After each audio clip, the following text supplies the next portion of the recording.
In this video, you'll learn the best way to lower your blood sugars. Whether you're borderline diabetic, already on medications, or just want to do all that you can to prevent diabetes, this video is for you. I'm Dr. Morgan Nolte, founder of Zivli. We help you prevent and reverse type 2 diabetes through sustainable lifestyle changes.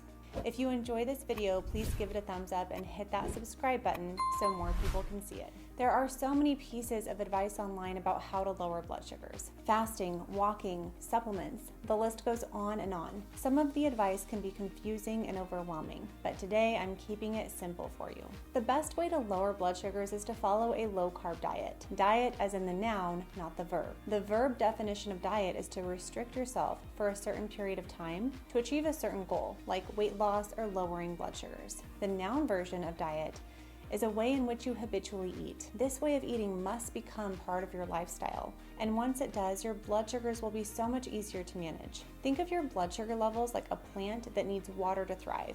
If you overwater the plant, it becomes waterlogged and it starts to wilt. Similarly, when you consume too many carbohydrates, your blood sugar levels spike, making your body struggle to manage that excess water or sugar.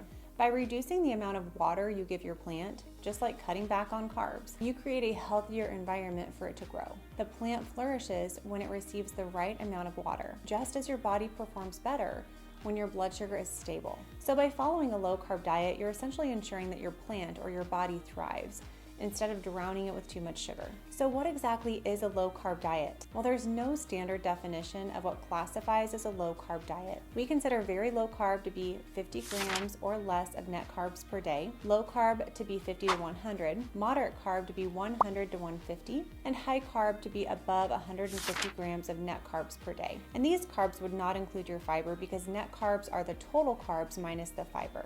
Now, the average American adult eats between 250 and 300 grams of carbs per day, which equates to about 55% of total calories. So it's no wonder the average American has blood sugar issues, whether or not they know it. There are two big problems with this level of carb consumption. First, many of these carbs are coming from low-quality sources, like cereals, sweets, pop, bread, and pasta, not whole foods. These types of refined carbs spike blood sugar faster than most whole food sources and have fewer nutrients. The second problem is that this level of carb intake is actually what our government is recommending, according to the most recent 2020 to 2025 nutrition guidelines for Americans, which recommends we get between 45 and 65% of our daily calories from carbohydrates. There's no way to slice or dice it. This level of carbohydrates is simply too high and has contributed to the epidemic of prediabetes and type 2 diabetes in our country today. In fact, 3 out of every 4 adults age 65 and older now have either prediabetes or type 2 diabetes. Pretty alarming, right? Personally, I try to stay in the 70 to 100 grams of net carbs per day on average. Some days are higher and some are lower. It just depends on how many meals I eat that day and on my exercise.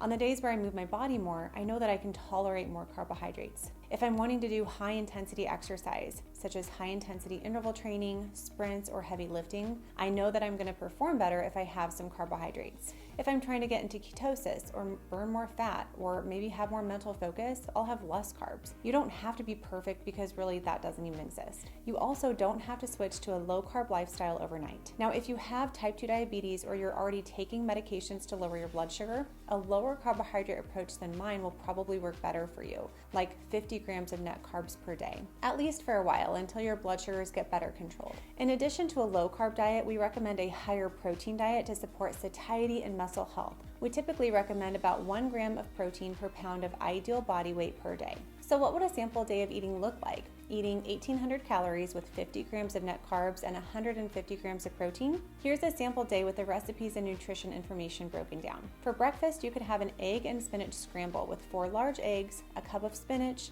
an ounce of feta cheese, 2 slices of bacon, and a tablespoon of olive oil. For lunch, you could have a grilled chicken salad with 6 ounces of chicken breast, 3.5 cups of mixed greens, a half a cup of quinoa, half an avocado, a quarter of a cup of cherry tomatoes, and 2 tablespoons of an olive or avocado oil and vinegar dressing. For dinner, you could have baked salmon with broccoli and cauliflower rice, with 6 ounces of baked salmon, a cup of steamed broccoli, a cup of cauliflower rice, a tablespoon of olive oil, and half a cup of berries for dessert. This day equates to approximately 1,850 calories, 50 grams of net carbs, and 150 grams of protein. You can see by this example meal plan that you can really enjoy a lot of good, high quality, simple foods that will fill you up and keep your blood sugar levels low. If you're watching when this video comes out live and want to learn more about how to follow a low-carb diet to lower your blood sugars, definitely register for our free upcoming blood sugar bootcamp.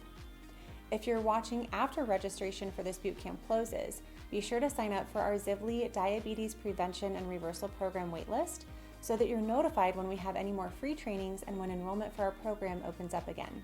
If you found this video helpful, don't forget to like it, subscribe to this channel, and hit that notification bell so that you don't miss out on more health tips just like this. Thanks for watching, and I'll see you in the next video.